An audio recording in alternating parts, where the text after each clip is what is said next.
അഭിവന്ദ്യരായ pastors doctor KC John, doctor R Abraham, വേദിയിലുള്ള സദസ്യരുമുള്ള ദൈവദാസന്മാരെ, ദൈവമക്കളെ, ഈ മനോഹരമായ സായം സന്ധ്യയിൽ പ്രത്യാശോത്സവത്തിൻ്റെ തുടക്കം കുറിക്കുന്ന ഈ വേളയിൽ നിങ്ങളോടൊപ്പം ആകാൻ കഴിഞ്ഞതിൽ ഞാൻ ദൈവത്തിന് സ്തുതി പറയുന്നു.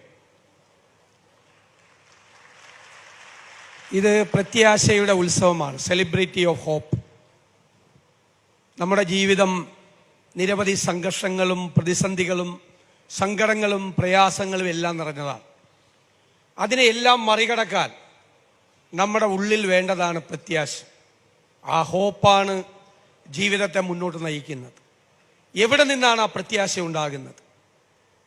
നമ്മുടെ മനസ്സിലുണ്ടാകുന്ന അചഞ്ചലമായ ദൈവവിശ്വാസമാണ് ആ പ്രതീക്ഷയിലേക്കും പ്രത്യാശയിലേക്കും നമ്മളെ കൈപിടിച്ചു കൊണ്ടുപോകുന്നത് എന്ന് നമ്മൾ തിരിച്ചറിയുന്ന നിമിഷങ്ങളാണ് ഇവിടെ നടക്കുന്നത് എന്നറിയുന്നതിൽ എനിക്ക് അതിയായ സന്തോഷമുണ്ട്. ഞാൻ എല്ലാ ദിവസവും പത്രവും TV-യും എല്ലാം കാണുമ്പോൾ കാണുന്ന വാർത്തകൾ, വീട് വാതിൽ വെട്ടിപ്പൊളിച്ച് അകത്ത് കയറി സ്വർണവും പണവും മോഷ്ടിക്കുന്നു, കുറുവാ സംഘം പിൻവാതിൽ തകർത്ത് അകത്ത് കയറുന്നു. വാതിലാണ് പ്രശ്നം. അപ്പോൾ നമ്മൾ ഓർക്കും ദുർബലമായ വാതിലാണ്. മോഷ്ടാക്കൾക്കും കവർച്ചക്കാർക്കും കടന്ന് നമ്മുടെ സ്വസ്ഥമായ ജീവിതത്തിലേക്ക് വരാൻ ഉള്ളത് ദുർബലമായ വാതിലുകളാണ്. ആ ദുർബലമായ വാതിലുകളെയാണ് നമ്മൾ ശ്രദ്ധിക്കേണ്ടത്. നമുക്കറിയാം, 3 പ്രധാനപ്പെട്ട സുവിശേഷങ്ങൾ പറയാത്തൊരു കാര്യം യോഹന്നാന്റെ സുവിശേഷത്തിൽ പറയുന്നത്. അത് താൻ ആരാണെന്നും എന്താണെന്നും തൻ്റെ ദൗത്യം എന്താണെന്നും യേശു തൻ്റെ ശിഷ്യന്മാരോടും ജനങ്ങളോടും പറയുന്ന 7 പ്രഖ്യാപനങ്ങളാണ്.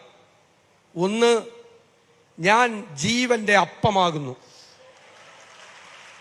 2, ഞാൻ ലോകത്തിൻ്റെ പ്രകാശമാകുന്നു. 3, ഞാൻ വാതിലാകുന്നു. 4, ഞാൻ നല്ല ഇടയനാകുന്നു. 5, ഞാൻ തന്നെ പുനരുത്ഥാനവും ജീവനുമാകുന്നു. 6, ഞാൻ വഴിയും സത്യവും ജീവനുമാകുന്നു. 7, ഞാൻ സാക്ഷാൽ മുന്തിരിവള്ളിയും എൻ്റെ പിതാവ് അതിൻ്റെ തോട്ടക്കാരനുമാകുന്നു. അതിലെ 3-ാമത്തെ വാക്കാണ് പ്രധാനം. ഞാൻ വാതിലാകുന്നു. നമ്മുടെ വാതിലിന് മുമ്പിൽ നിൽക്കുന്നുണ്ട് ഒരു രക്ഷകൻ. ആ രക്ഷകനെ കാണാൻ നമുക്ക് കഴിയുക എന്നുള്ളതാണ് ഏറ്റവും പ്രധാനം. സുവിശേഷത്തിൽ തന്നെ പറയുന്നുണ്ട്, ഞാൻ ആടുകളുടെ വാതിലാകുന്നു. ഇതുവരെ വന്നിട്ടുള്ളത് കവർച്ചക്കാരും മോഷ്ടാക്കളും മാത്രമാണ്. ഞാൻ വാതിലാകുന്നു. ഈ വാതിലിലൂടെ അകത്ത് കയറുകയും പുറത്തിറങ്ങുകയും ചെയ്യുന്നവർ പുതിയ സ്ഥലങ്ങളിലേക്ക് പോകും. അതൊരു വലിയ വിശ്വാസ പ്രഖ്യാപനമാണ്. നിന്റെ രക്ഷകനായി, ഉരുക്കുവാതിൽ പോലെ നിന്റെ രക്ഷകനായി ഞാൻ കൂടെയുണ്ട് എന്നുള്ള ഉറച്ച പ്രഖ്യാപനമാണ്. അമേരിക്കയിൽ അടിമത്വം അവസാനിപ്പിച്ച പ്രസിഡന്റായിരുന്നു എബ്രഹാം ലിങ്കൺ. സംഘർഷം നിറഞ്ഞ നാളുകളായിരുന്നു അമേരിക്കൻ പ്രസിഡന്റിന്റെ. സിവിൽ വാർ, ആഭ്യന്തര കലഹം, ഒരുപാട് പ്രശ്നങ്ങൾ, ഒരുപാട് എതിർപ്പുകൾ. അതിനെയെല്ലാം മറികടന്നത് അദ്ദേഹം തൻ്റെ ഓഫീസ് മുറിയിൽ ഇരുന്ന് പ്രാർത്ഥിച്ചുകൊണ്ടാണ്. അദ്ദേഹം ഒരിക്കൽ പറഞ്ഞു, ഞാൻ പ്രതിസന്ധികളിൽപ്പെട്ട് നട്ടം തിരിയുമ്പോൾ ഞാൻ വാതിലിലേക്ക് നോക്കും. അപ്പോൾ വാതിൽ തുറന്ന് എൻ്റെ രക്ഷകൻ കടന്നു വരുന്നതായി എനിക്ക് അനുഭവപ്പെടും.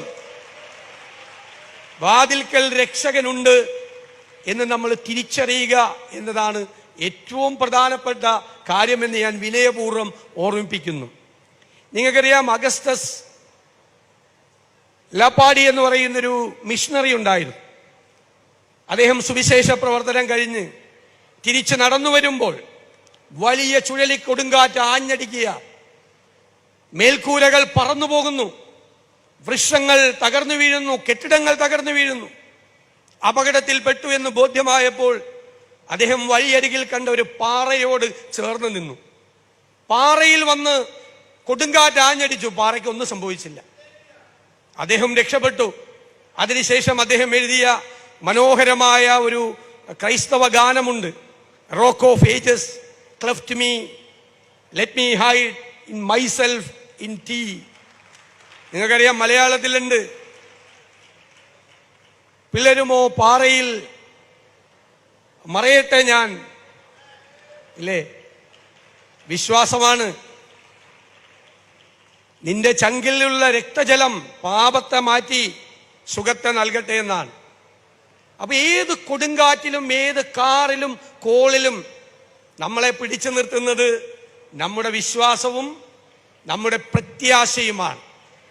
അതാണ് മഹാത്മാഗാന്ധി ഏറ്റവും കൂടുതൽ ക്രിസ്തു സ്വാധീനിച്ചിട്ടുള്ള ആളാണ്.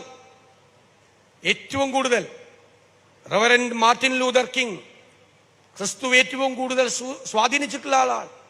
ഈ 2000 വർഷക്കാലം ഈ ലോകത്ത് ക്രിസ്തു സ്വാധീനിക്കാത്ത ഏത് പ്രത്യയശാസ്ത്രമാണ് ഉണ്ടായിരിക്കുന്നത്?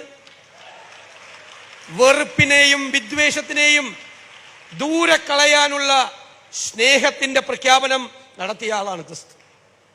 അതാണ് നമ്മുടെ ധൈര്യം, നമ്മുടെ പ്രത്യാശ. അതാണ് ആ വിശ്വാസത്തിൽ ഉറച്ചു നിന്നുകൊണ്ട് വാതിൽക്കൽ ഞാൻ സൂചിപ്പിച്ചതുപോലെ നമ്മുടെ രക്ഷകൻ നമുക്കായി ഉണ്ട് എന്നുള്ള ഉറച്ച വിശ്വാസത്തോടെ പ്രത്യാശയോടുകൂടി മുന്നോട്ട് നീങ്ങണം എന്ന് മാത്രം പറഞ്ഞുകൊണ്ട് 1/4 നൂറ്റാണ്ട് കാലം മുമ്പ് നടന്ന ഒരു കൂടിച്ചേരൽ, അത് 25 വർഷത്തിന് ശേഷം വീണ്ടും ആ സാഹചര്യം ഈ നാഗമ്പടം സ്റ്റേഡിയത്തിൽ ഉണ്ടാക്കിയ ഇതിന്റെ സംഘാടകരെ ഞാൻ ഹൃദയംഗവുമായി അഭിനന്ദിച്ചുകൊണ്ട് ഏത് കാറിലും കോളിലും ഏത് കൊടുങ്കാറ്റിലും ഉലയാത്തവരായി മുന്നോട്ട് പോകാൻ ദൈവം നമുക്ക് മീതെ അനുഗ്രഹവർഷം ചൊരിയട്ടെ എന്ന് പ്രാർത്ഥിച്ചുകൊണ്ട് ഞാൻ എൻ്റെ വാക്കുകൾ ചുരുക്കുന്നു.